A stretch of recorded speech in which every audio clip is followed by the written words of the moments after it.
Di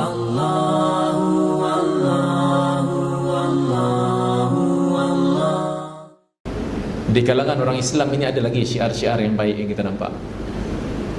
Banyak yang tak baik juga, tapi yang baik itu pun kita nampak lah. Kan amalan-amalan yang sepatutnya dibuat itu dibuat, dan amalan yang sepatutnya dilaksanakan itu mereka mahu laksanakan kalau boleh. Belum boleh dilaksanakan, tapi kalau boleh dilaksanakan mereka nak laksanakan. Tidak macam dalam Kristian. Contoh,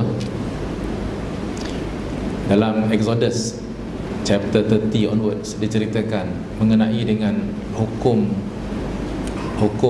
jenayah ini, macam mana hukumannya kalau dalam Bible itu. Hukuman jenayah. Kalau orang berzina, hukumnya ialah rejam sampai mati. Orang mencuri, hukumnya potong tangan. Orang membunuh, hukumnya bunuh balas. Potong hidung balik. Potong telinga balik. Itu dia punya itu satu hukum yang orang Kristian tak nak buat. Dia tak nak buat dah. Zaman ini dia tak nak buat. Sebab apa? Sebab dia kata, dia attribute this saying to Jesus. Yang kata Jesus pernah mengatakan bahawa leave unto Caesar was unto Caesar, and unto Jesus Christ the kingdom of God. Serahkan kepada Caesar urusan dunia ini, kepada Jesus Christ tu urusan akhirat, kerajaan Tuhan. Jadi kita ambil daripada Jesus Christ ni, dia punya ajaran-ajaran morality dia mengenai ketuhanan saja. Yang bab jinayat apa semua ni serahkan kepada Caesar. Jadi tak nak buat lah benda-benda tu. Tak nak buat. Bila tengok dalam Islam, orang Islam nak buat, cuma dia tak boleh buat lagi lah. Tapi dia nak buat. Jadi saya kata, mana yang nak ikut Tuhan ni sebenarnya? Itu dilema besar kan? Dilema besar. Sampai satu masa dahulu saya kata, saya tersedar siang hari, saya terduduk mengelamun, fikir kan, terduduk, cubit tangan, sakit, cubit pipi, sakit, hidup ni. Ini nanti kalau mati nak kena bakar.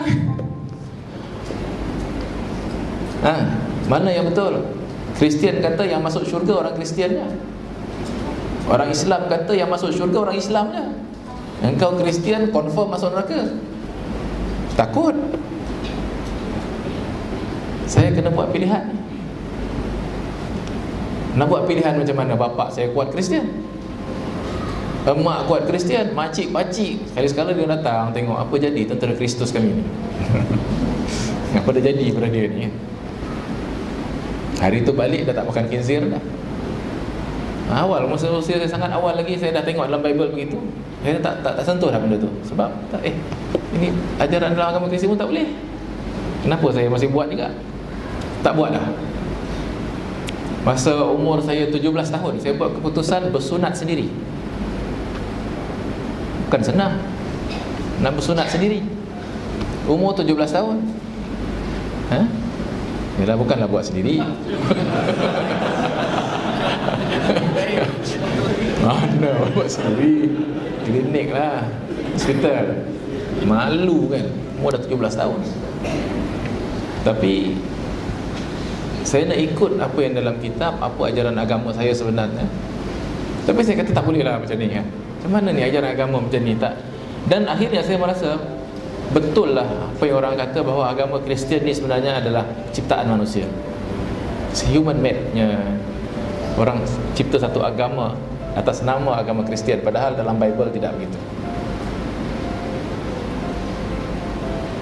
Bapa saya ni seorang kapten kapal.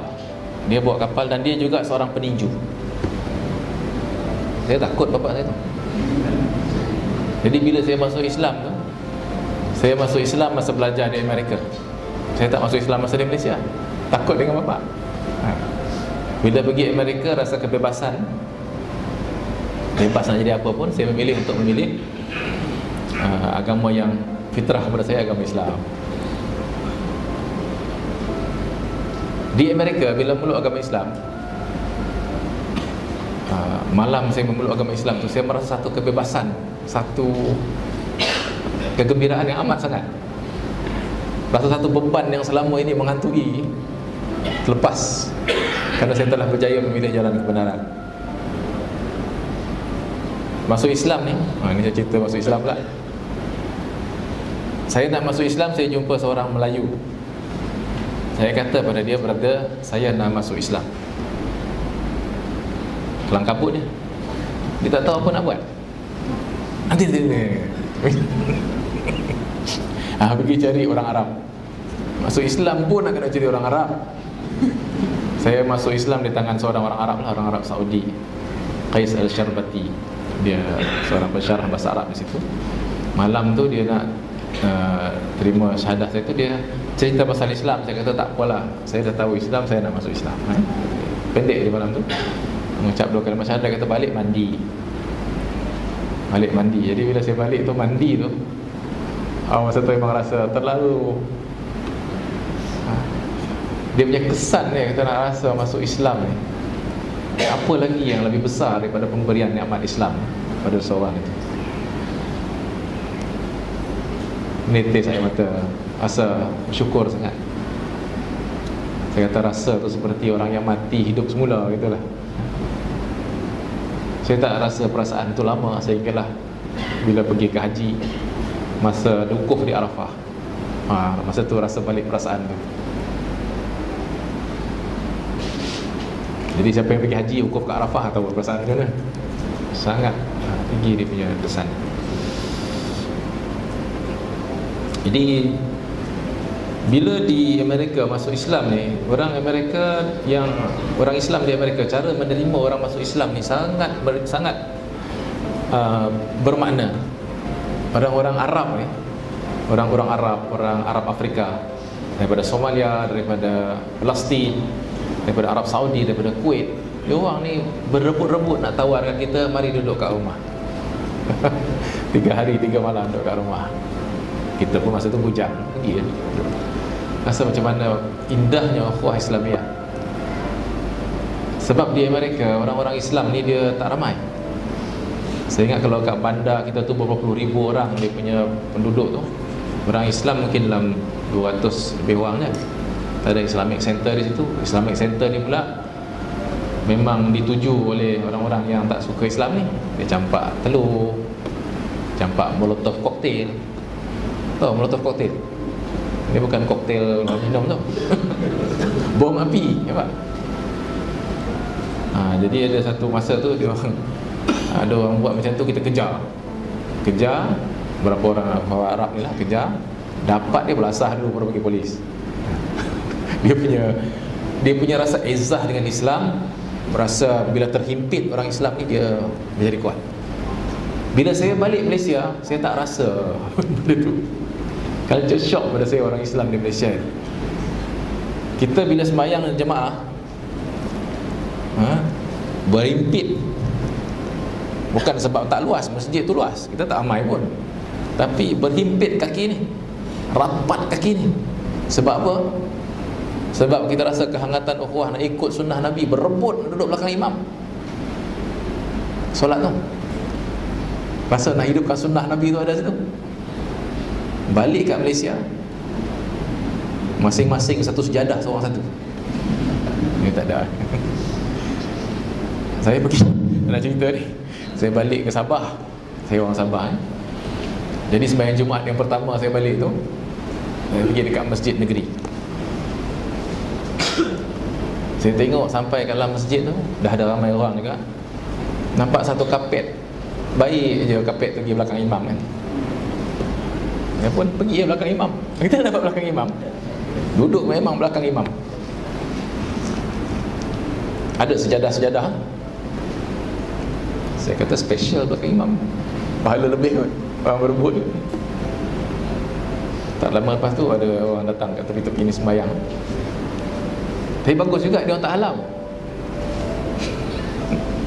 Sebab dia orang pun tengok mungkin siapa ni kan. Dia datang macam relax kan pergi depan kan. Tak apa dia. Rupanya yang sebelah saya tu, saya tengok muka macam familiar sikit muka ni. TYT. Punya orang pengalaman dia. Sebelah TYT, sebelah bodyguard dia. Tapi nak cerita seorang satu lah sejarah kan. Inilah keadaan kita di Malaysia. Masing-masing, kau, aku. Satu sejadah seorang. Jangan masuk teritori aku. Mojo saya tak ambil yang nombor 2. Kalau nombor 2 saya ambil, memang saya pergi impit dah. Boleh kacau. Ni duduk dekat tengah tu. So ni. Tapi itu. Dan di Malaysia ni, kalau saudara baru masuk Islam, beribu-ribu yang masuk Islam ni, tak ada siapa peduli pun. Tak ada siapa peduli pun, biar aja. Terasa sangat. Masa saya balik ke Sabah, saya tengok orang keadaan orang Islam ni kan, bukan tak ada saudara yang Islam. Ada, saya ada saudara yang Islam. Nenek saya ada adik kepada nenek betul, seorang tu masuk Islam. Ada ramai saudara Islam. Tetapi bila saya balik ke kampung, saya tengok,